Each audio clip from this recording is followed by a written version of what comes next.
Good morning students. आज हम पढ़ेंगे नीति निर्देशक तत्व। जैसा कि इसके नाम से ही ज्ञात होता है, यह आने वाली सरकारों की नीतियों को निर्देशित करने वाले तत्व हैं। विभिन्न प्रतियोगी परीक्षाओं में RS, IAS में नीति निर्देशक तत्व पर कुछ प्रश्न आमतौर पर आते हैं, जिसमें एक प्रश्न यह भी बनता है कि नीति निर्देशक तत्व सबका उल्लेख संविधान के किस भाग में किया गया है। तो नीति निर्देशक तत्व का उल्लेख संविधान के भाग 4 के अंतर्गत किया गया है। तो नीति निर्देशक तत्व संविधान के भाग 4 का एक महत्वपूर्ण भाग है। और जैसा कि एक प्रश्न यह भी बनता है कि इसका उल्लेख किस अनुच्छेद में किया गया है। अनुच्छेद 36 से 51 तक नीति निर्देशक तत्वों का उल्लेख किया गया है, जिसमें नीति निर्देशक तत्व की परिभाषा, उसके विभिन्न प्रकार हैं, उन सब का उल्लेख किया गया है। नीति निर्देशक तत्व आयरलैंड के संविधान से ग्रहण किए गए हैं और यह तत्कालीन संविधान निर्माताओं ने इस बात को महसूस किया कि कुछ व्यवस्थाएं ऐसी है जो सरकार के पास पर्याप्त साधन नहीं होने के कारण नहीं दी जा सकती। अतः आने वाली सरकारों के लिए दिशा निर्देश के रूप में संविधान में उनका उल्लेख कर दिया गया है, यद्यपि ये वाद योग्य नहीं है। नीति निर्देशक तत्व राज्य व प्रशासन को दिए गए दिशा निर्देश हैं संविधान के द्वारा। नीति निर्देशक तत्व का उद्देश्य, जैसा कि संघ लोक सेवा आयोग की जो परीक्षाएं थी उसमें प्रश्न आया कि इनका उद्देश्य क्या है। नीति निर्देशक तत्व का उद्देश्य लोक कल्याणकारी राज्य की स्थापना करना है और नीति निर्देशक तत्व की जो संस्तुति की गई थी वह संवैधानिक सलाहकार सर BN राव की संस्तुति पर इन्हें स्वीकार किया गया है। तो ये कुछ प्रमुख प्रश्न थे जो कि आमतौर पर किसी प्रतियोगी परीक्षा में आ जाते हैं। इसके साथ ही साथ हम देखते हैं कि नीति निर्देशक तत्व और मूल अधिकार में क्या अंतर है।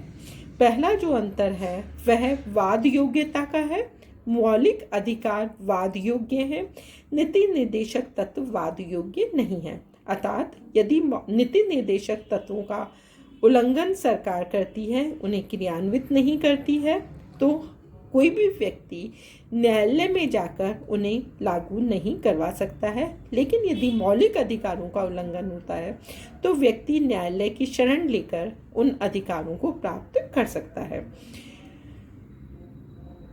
दूसरा जो प्रमुख अंतर है मूल अधिकार और नीति निर्देशक तत्व में, वह नैतिक बंधन का है।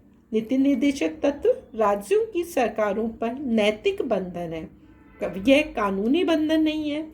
राज्यों का यह नैतिक दायित्व बनता है कि वे नीति निर्देशक तत्वों को लागू करें। लेकिन मौलिक अधिकार कानूनी बंधन है। सरकार यदि मौलिक अधिकारों का उल्लंघन करेगी, उपेक्षा करेगी, अतिक्रमण करेगी तो कानून के द्वारा उसे बाध्य किया जा सकता है। तीसरा जो अंतर है वह सकारात्मक और नकारात्मक निर्देश का है।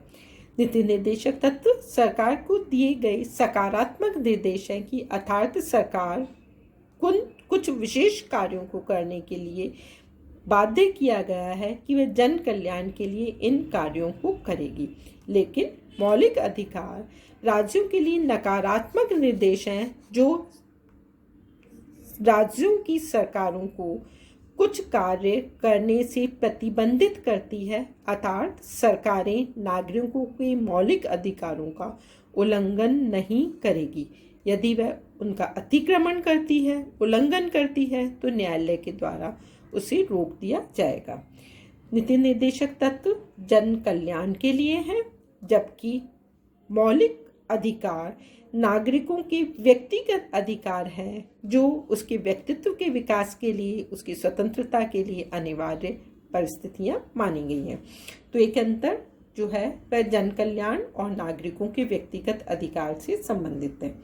एक प्रमुख अंतर यह भी है कि मौलिक अधिकार संविधान का प्रमुख भाग है, वह उसकी स्थिति प्रधानता की है, लेकिन नीति निर्देशक तत्व की स्थिति गौण है। यद्यपि न्यायालय के द्वारा समय समय पर मौलिक अधिकार और नीति निर्देशक तत्व के महत्व को अलग अलग प्राथमिकता या वरीयता दी गई, लेकिन अंततः इस बात पर सहमति हुई कि मौलिक अधिकार की स्थिति प्रधानता की है, नीति निर्देशक की स्थिति गौण है।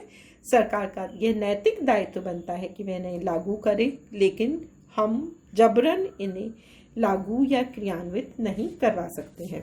तो मौलिक अधिकार संविधान की मूल आत्मा है। नीति निर्देशक तत्व जिसका कि उल्लेख संविधान के भाग 4 में किया गया है, वह संविधान का एक महत्वपूर्ण भाग होते हुए भी उसकी स्थिति प्रधानता की नहीं है। नीति निर्देशक तत्व की हम विशेषताओं का अध्ययन करेंगे।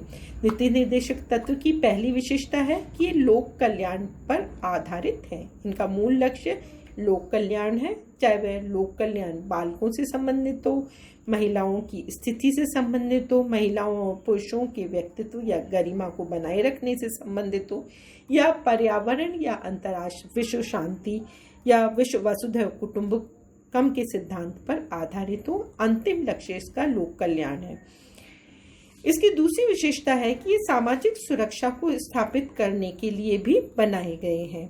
महात्मा गांधी सामाजिक सुरक्षा के सिद्धांत को बहुत अधिक महत्व देते थे और नीति निर्देशक तत्व में सामाजिक सुरक्षा को बनाए रखने का, स्थापित करने का मूल रूप से प्रयास किया गया है। यह सामाजिक सुरक्षा चाहे महिलाओं की हो, बालकों की हो, अल्पसंख्यकों की हो, या जो पुरातत्ववादी या जो भारतीय संस्कृति हो उससे संबंधित हो। नीति निर्देशक तत्व की तीसरी विशेषता है कि ये गांधीवादी विचारधारा पर आधारित है। भारतीय संविधान पर यह आरोप लगाया जाता है कि यह गांधीवादी विचारधारा की उपेक्षा की गई है, लेकिन नीति निर्देशक तत्वों में हम गांधीवादी विचारधारा को स्पष्ट रूप से देख सकते हैं, चाहे वह पंचायती राज से संबंधित हो, गांधीवादी विचार हो, या जमींदारी प्रथा का उन्मूलन संबंधी हो, या समान सिविल संहिता से संबंधित हो, या वसुधैव कुटुंबकम के सिद्धांत से संबंधित हो, सत्ता के विकेंद्रीकरण या सबको न्याय सुलभ कराने से संबंधित हो। नीति निर्देशक तत्व में गांधीवादी सिद्धांतों को पर्याप्त सम्मान एवं स्थान प्रदान किया गया है। नीति निर्देशक तत्वों की एक महत्वपूर्ण विशेषता इसके उच्च आदर्श पर आधारित होना है। नीति निर्देशक तत्व ऐसे दीपक हैं, ऐसा प्रकाश स्तंभ है जो आने वाली सरकारों को आदर्श का पथ प्रदर्शित करता है कि आने वाली सरकारों को किस दिशा में निरंतर आगे बढ़ना है। तो यह आने वाली सरकारों के लिए उच्च आदर्शों को निर्धारित करता है। जैसा कि पहले भी हमने देखा था कि नीति निर्देशक तत्व वाद योग्य नहीं है। इनका संविधान में उल्लेख किया गया है, लेकिन इनकी उपेक्षा होने पर कोई भी व्यक्ति न्यायालय की सहायता या न्यायालय की शरण नहीं ले सकता है। नीति निर्देशक तत्वों की एक महत्वपूर्ण विशेषता इसकी व्यापकता भी है। नीति निर्देशक तत्व के अंदर हम आर्थिक, राजनीतिक, सामाजिक, सांस्कृतिक, अंतर्राष्ट्रीय सभी प्रकार के पहलुओं को देख सकते हैं, इसलिए भी इन्हें व्यापक कहा गया है। एक विशेषता इसकी यह भी है कि ये सकारात्मक निर्देश है। ये सरकार को निर्देश देते हैं कि वह कुछ निर्देशित किए हुए कार्यों को करे, जनता के लोक कल्याण संबंधी कार्यों को संपादित करे। तो ये सरकार के लिए सकारात्मक निर्देश है, जबकि मूल अधिकार हमने देखा था कि वह सरकार को कुछ करने से रोकता है। नीति निर्देशक तत्व की एक महत्वपूर्ण विशेषता अंतर्राष्ट्रीय शांति और सद्भाव संबंधी है, अर्थात ये विश्व कुटुंबकम के सिद्धांत में विश्वास करता है। नीति निर्देशक तत्व आस्था रखता है कि सभी देशों के साथ सहयोग एवं शांतिपूर्ण तथा मित्रता के व्यवहार को स्थापित किया जाएगा। शांति, सद्भाव, सहअस्तित्व, सुरक्षा के लक्ष्य को ध्यान में रखकर अंतर्राष्ट्रीय विवादों को सहमति से सुलझाए लाने में यह विश्वास रखता है। इसकी एक विशेषता यह भी है कि ये सांस्कृतिक धरोहरों की रक्षा पर भी आधारित है। किसी भी देश की सांस्कृतिक धरोहर वहाँ की मौलिकता का प्रतीक है, इनकी रक्षा होनी चाहिए। इस सांस्कृतिक धरोहर में ऐतिहासिक इमारतें, स्मारक आते हैं। इनका संरक्षण और इनकी रक्षा करना नीति निर्देशक तत्वों की एक महत्वपूर्ण विशेषता है। तो ये थी नीति निर्देशक सिद्धांतों की विशेषताएं। अब हम कल पढ़ेंगे कि नीति निर्देशक तत्वों में किन किन पहलुओं को शामिल किया गया है या ये किस किस प्रकार के हैं। तो आज हमने देखा कि नीति निर्देशक तत्व भारतीय संविधान की एक अनूठी विशेषता है और ये आने वाली सरकारों का पथ प्रदर्शन करती हैं। आयरलैंड के द्वारा लिए गए नीति निर्देशक तत्व भारतीय संविधान को आने वाली सरकारों को एक राह दिखाती हैं, एक मार्ग दिखाती हैं। तो कल की कक्षा में हम देखेंगे कि वह राह, वह मार्ग, वह पथ प्रदर्शन किस प्रकार का है। धन्यवाद।